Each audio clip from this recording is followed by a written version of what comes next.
So, what were some of the biggest challenges that you faced when you first opened the business? I decided I wanted the business in Lossiemouth. So from the very onset, I knew there wasn't going to be any footfall in the town. Everything I did was about attracting people to me. And let's face it, people don't go around walking with their prescription. Yeah, I mean, the biggest things is that the minute you commit to opening a business, then you have to commit. Initially, I really had no clue. Now, 6 years later, since I opened my business, that actually word of mouth has been the most powerful tool.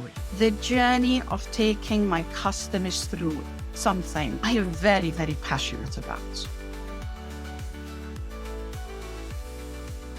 Hello, and welcome back to the latest episode of Storefront Strategies.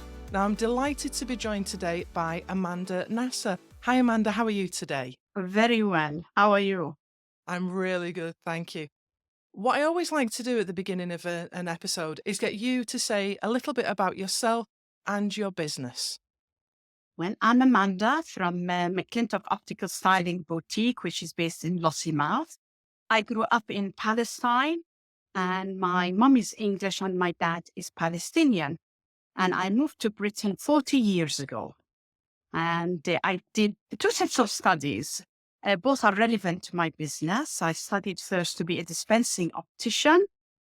That was in Yorkshire. Then I went to study optometry in London. And with regards to my business, well, I about 19 years ago, I moved to Scotland 20 years ago, but 19 years ago, I started McClintock Home Eye Care. And this is an independent business providing eye examinations in the community. And the NHS cover the costs of the eye examinations. And that is where I'm an optometrist. And 6 years ago, I started McClintock Optical Styling Boutique, and that is based in Lossiemouth, and I'm the stylist and the dispensing optician there, in a nutshell. There's a good nutshell. What inspired you to go from being an optician to then doing the design aspect and the styling aspect of it? Which was always part of me because that's where I started. And then part of the being an optometrist and doing the home community work is I'm a dispensing optician there. But if you're referring what inspired me to open really the premises was years of experience where as a locum, I would be examining patients and I would be asking them, is this your latest pair of glasses? And it's surprising how many times people would say, oh no, this isn't my latest pair. I never really liked my first pair of glasses. They're in a drawer. And yes, actually, these are my latest pair. I'm wearing them, but I've never really liked them. So that was a big motivator and inspiration to actually open premises. It can be quite difficult choosing glasses for yourself because, of course, once you're trying them on, you can't actually see what you look like. And you don't always necessarily know how to style in the same way as, I suppose, people with makeup stylists and hairstylists and accessories and things. And you kind of fit into that realm as well. Yeah, very, very true. But it's also not about that they can't see, and not seeing, what the frame looks like. But in fact, I think the biggest factor is people just don't feel confident fully. They don't always know what style suits them. Sometimes they can be kind of in a little bit rushed. And, for various reasons, they can end up choosing, oh, well, this will do. So that's what I wanted to get away from. I didn't want this will do. I wanted to provide styling consultations where I don't make the decisions for my customers, but I help them. So I created the ambience and the atmosphere on the premises to allow all that.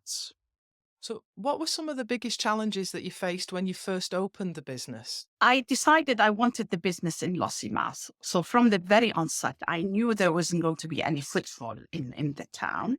So I kind of set up myself a challenge there. And also that the business is very unique to Murray. So there's never been a business like this before. It's a styling boutique where you bring your up-to-date prescription And so this was a very new concept to Moray, really. So that was the biggest challenge. Yes, because Lossiemouth is 6 miles outside of Elgin on the northeast coast of Scotland. So it's not exactly a highly populated area. No, not at all. And so, like I said, from the onset, it was going to be a destination place. So everything I did was about attracting people to me. And let's face it, people don't go around walking with their prescription. So they would need to, contact or come back. So unless they're wanting just sunglasses, which I sell sunglasses without prescription. So yeah, I would say that was the challenges that I faced with at the beginning. So what did you do about that? How did you overcome it?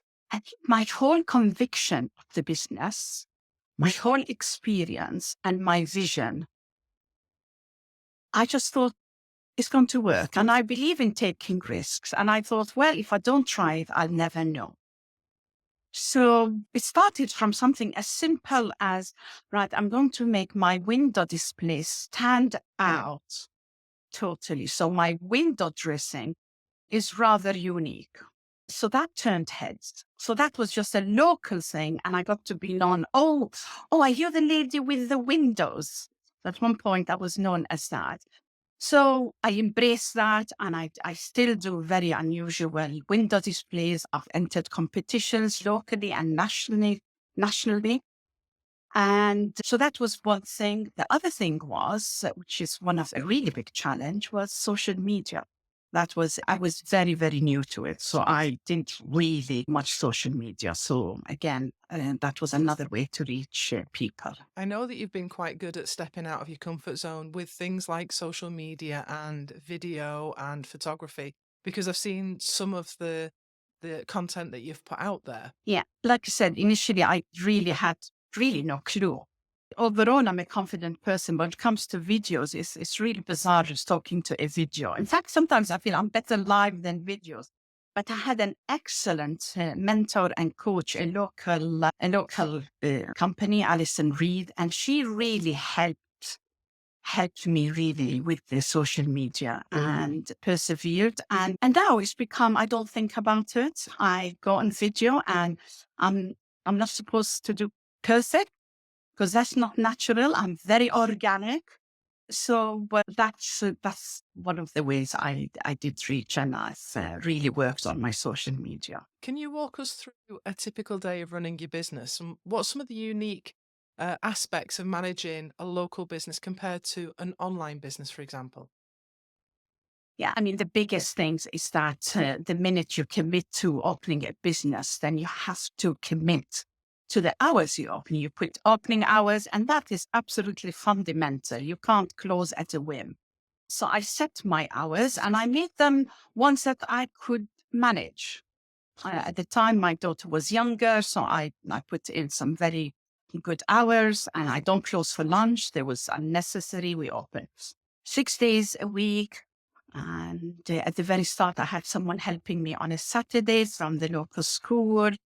Since then, I've had 3 Saturday girls. And so I think that was the biggest thing is that you have the hours. And as well, which is really lies at the heart of my business is customer service. The journey of taking my customers through something I am very, very passionate about. So, how do you ensure that you give excellent customer service then? I'd like to say there's a formula. For myself, it's very, very natural. Hospitality, and it's very natural to me. But of course, I have a couple of members of staff, so I have to take them through. So we are all working on the same page. You know, making the customer feel really relaxed. That is crucial. I also wanted to give them an experience that they feel relaxed from the onset. So there is absolutely no pressure to buy. In fact, I sometimes tell my customers, look, it's there's nothing here for you, then so be it. So it was really important that people don't feel in any way obliged.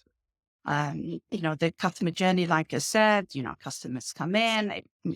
If I can take walk-ins, I do. Otherwise, it's by appointment. I'm flexible.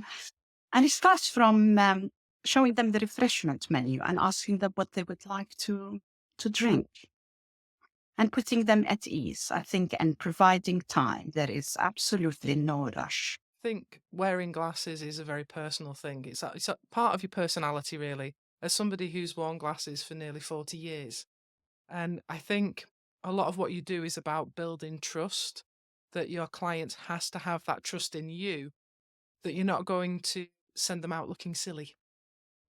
Yes. And I think you just hit it there by saying it's about personality, because we can go by a formula of saying, which is true, the shape of the face, the eye color, the hair color, the skin tone. That is all taken on board. But I do tell everyone at the end of the day, it's your personality.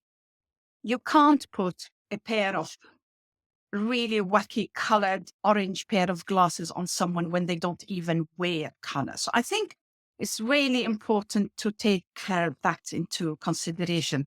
And we reach that by having a really long, extensive talk at the very beginning, finding out what they've worn before, what they like, what they don't like, and getting to know the personality, because that's really important. I mean, nowadays there's a lot of people embracing color and wanting something a little bit different. And it's amazing what confidence it gives people when they have the right pair of glasses, because it is the first thing that people see in you is your pair of glasses. Yes, and of course, eye contact with people is so important as well. So the glasses really are framing the eye contact as well. Yes, yes, exactly. So it's got to be really right. So I'm very passionate about people, not this will do. And occasionally people say, oh, they'll be fine. I'm like, no, we can't do it'll be fine. You've got to really fall in love with that frame. Because, more often people are wearing them for 2 years. And as well, people are acknowledging that it's now become an accessory. Of course, it's very vital. We need to see through them. And so people are embracing the idea of having an eyewear wardrobe. So having more than one pair, some people have it for the season. Some people have it, they want to do professional, wearing something a little bit more classic. But when they're not at work, there's something a bit more fun and colorful. So this is where actually is something where we are heading. I always like to hear about experiences that people have. So, do you have a memorable customer experience that you can share with the audience? Gosh, there's actually quite a few, but the one that comes to mind is somebody who wears a very strong prescription. They're very long-sighted. Has worn glasses since they were 4 years old, and now they're in their late 50s. And she made it very clear from the beginning, she has never found a pair of glasses that she's enjoyed wearing. And she wears contact lenses. And she said, I really would like to interchange between a pair of glasses and contact lenses. So I said, okay, fine. Let us just take it from there. And after talking to her and finding out about her style and personality, we didn't find one pair. In fact, we found 4 pairs she absolutely loved. And she chose one pair. And then soon after, she said, I'm going to have immediately another pair. So she had 2 pairs of glasses.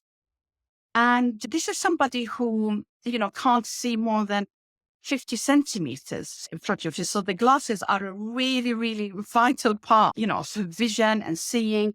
She wanted them to look good. So that was really, really overwhelming when she came back and collected her glasses and she said, can I give you a hug?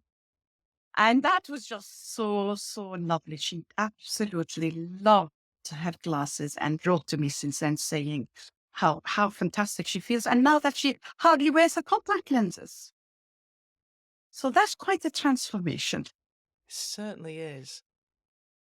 Now, I love the idea of the windows and the merchandising and visual display that you put together, because I think to do that well is very, very challenging. But what marketing strategies have you found most effective for driving traffic to your store? One of the biggest thing is social media. That was my biggest thing. Does that fully drive? No, it makes people aware.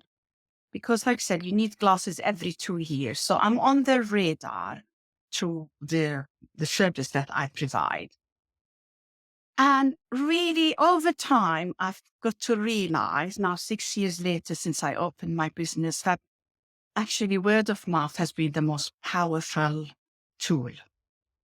So I kind of say, so I had to put a percentage to it. So I would say about 90% of customers that come to me is because they've been recommended by a family or a member or a friend.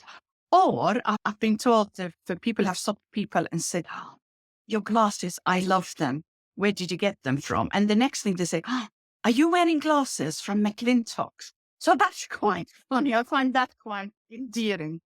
So social media, I have tried other avenues, but really I find now that I'm become more established, I just continue on my journey with social media and my windows. If it works, it works. It does. It does. Now, 6 years is established. It's a good age for a business to get to because there's so many businesses don't get to be 6 years old. How have you had to adapt your business to changing market conditions and consumer behaviors? Because we've both had businesses that have come through the pandemic time over the last few years. I think one of the biggest factors I've noticed is that people are craving personal attention. People want to experience meeting people and in person. So I think this is the biggest thing, and I think this is the biggest thing for independent businesses, that we are becoming really, really popular in Britain overall. There is a movement for that, and that's because people want to come in and they want to buy from that person. So I think that's one of the biggest factors. But of course, as I am creative with my window displays, I'm creative with the yearly itinerary we have. So I provide throughout the year various events. So we do eyewear events, and this is where the hospitality goes into an extra gear because, again, like I said, I love socializing and I enjoy people's company. And during these eyewear events, we serve drinks and canapes, so much so that now it's created like a community base. So people come in for my eyewear events, not to choose another pair of glasses, but also to come in and say, "Oh, hello." And so they're invited to participate. So that's a very unusual thing in this part of Scotland, at least, that to have an eyewear event where hundreds of frames arrive for the event, and the ambassador comes or the designer comes. And I would say this has been a real eye opener to how much people enjoy this.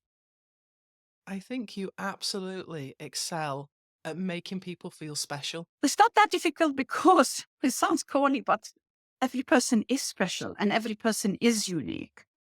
And I think it's really, really important to listen to people. I think that's taking the time to listen to people and listen to what they want. And this is part of me being a dispensing optician as well as an optometrist, is we are taught part of our training, although it comes naturally to me, is that it's important to listen.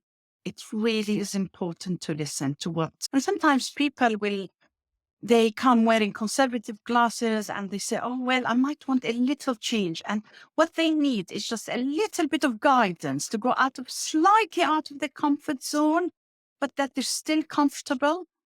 And it's amazing the reaction. They're like, "I would never have tried these frames on before. I would never have thought that they suited me." And I say, if they make you smile, then, then you're there with your choice. Absolutely. Now, it's not all moonbeams and roses running a business. It would be nice for it all to be lovely, but it's not. What's the most difficult moments in your journey? What did you learn from them? Overall, I can't say there's been too many difficult things. I think you have to be disciplined.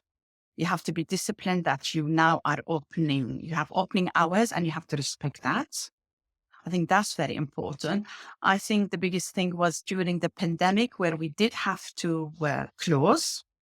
But being a key worker, I was able to continue. So I had to come up with innovations and ideas of how can I do it? What can I do? And I was very, very quick initially of creating these posters and putting them in all pharmacies and saying, for my two businesses, as an optometrist, we are here for you. If you have an eye problem, you will be seeing, with serious eye problems. And I have to say our area, Grampian, was phenomenal in that respect. They were absolutely leading in the UK to what we did. And on the front of the optical boutique, I did styling consultation all the video. I have to say, if it wasn't for nearly 40 years of experience, I don't think that's an easy matter because I had to look at them again, have a big discussion about what they like and so on. So there wasn't a compromise, but I had to make sure that they fitted. So the bridge and so on, and it worked. It somehow worked. So I was able to help key workers that had broken their glasses and they didn't have a spare pair. And so I was able to do that. So that was the challenge during the pandemic. But it didn't stop me. I just had to think of solutions. So, have these experiences shaped your business moving forward, or did you just go back to how you were before? I think it just showed me how resilient I am as a person. I knew I was resilient, but it just demonstrated how I had to just think outside of the box. And moving forward, actually, I moved premises during the pandemic. So in May, I identified larger premises and I secured the premises. And so once the pandemic and I've forgotten the word, lockdowns were stopped, I actually opened for business. So in fact, the pandemic didn't even stop me aspiring to believing in my business and thinking, no, I can do this. And now we have larger premises at the marina in Lossiemouth. And so, no, we carried on I carried on, but also came up with various different ideas like the eyewear events. I don't know if I dare ask this, considering how much you've done so far. What are the future plans for the business? Where do you go next? I think as a business, you have to keep moving. You have to keep coming up with ideas, innovations, but also build up on what works, not just come up with ideas for the sake of it. I don't feel I want to expand the premises because where I am is absolutely stunning at the marina. So that is something I don't want to move. I've built up a community. I have the most wonderful neighbors that we collaborate and work together along the marina. And that's another thing is I try to collaborate with a lot of businesses when I do eyewear events, and I've done several fashion eyewear fashion shows. And so I think collaboration is important. So where does it go from here? It's continuing what we do best and keeping up with what's happening. I keep up with trends of the eyewear. I go to Paris and I go to London. And so I keep up with trends with lenses. I mean, the way lenses have changed since I started to now. And so it's really important to keep up with the technology. Very, very important. And as well, I do CPD, so I continue improving on myself and education. So I think it's just forever evolving, but it just feels all very natural. I don't feel I have to work very hard at that. It just comes naturally. I think you're very blessed with that one. It's unusual. Most people are like, it's a struggle. And you're just like, I think a lot of it is because you're just so positive that you wouldn't see it as a challenge, you'd see it as an opportunity. Yeah, I think that's a really good way to put it. And I am very positive. And I think that comes because there's a solution for everything. There really is a solution for everything. But I think the biggest thing as well would be that I am very passionate about what I do, whether as an optometrist delivering eye care for patients who are housebound or making sure somebody absolutely loves the pair of glasses and the right lenses for them. So I think some customers have said to me, you can you enjoy your job. So I think it's very important to, to really enjoy what you do. So yes, besides being positive, I just love what I do. So, thinking about aspiring entrepreneurs, people that are just setting out, just starting, what advice would you give to somebody who's thinking of opening their own local business? I think from the onset, and this is something I didn't do, I think you have to really start from the start, implementing, having a good, really IT system. I think that is important. And I didn't do that from the start. So it was very manual, time consuming. Somehow I found the time and energy, but it's really unnecessary. So I think implementing that type of system, if your business needs that type of IT, keeping in touch with your customers, I think that is really very, very important. So we, for example, give out monthly newsletters that we send. We communicate with them in other ways. As well, what you choose, you have to be passionate about it, but you also have to be realistic and do really good market research. I think open on a total whim, a business that you have similar businesses in the area, I think you have to be very careful. With mine, there was no other business like it, so there wasn't market research there. And also the art of delegation. I think it's really important to acknowledge there are so many hours in the day. And I think it's really important to be able to delegate. And I am prepared to pay somebody to delegate to do various things in my life and earn less, but have a better quality of life and also headspace. I think it's really important for people to work on the business rather than in the business 5, 6 days a week. I think that is absolutely crucial for the success of a business. So I would say that there's so many other things, and a really good cash flow. I think it's important, essential for a business to have good cash flow. What's the number one thing that you wished you knew starting out that you know now? I think it is regarding the IT, that I should have got that software. I looked into it, but I wasn't very confident about it. I'm a pen and paper person. Things have moved on from there, and have to move on, have to. And I could have been better at staying in touch with people, but I did, but it was very time consuming. So I would have changed that part. But otherwise, I wouldn't have changed anything else. So, where can our listeners find and follow you? Well, I'm based in Lossiemouth, at the marina in Lossiemouth. And you can follow me on my Instagram account, which is McClintocks of Lossie, and on my Facebook, McClintock Optical Styling Boutique. That's brilliant. Thank you so much for taking the time to have a conversation today. I really appreciate you. Thank you for having me.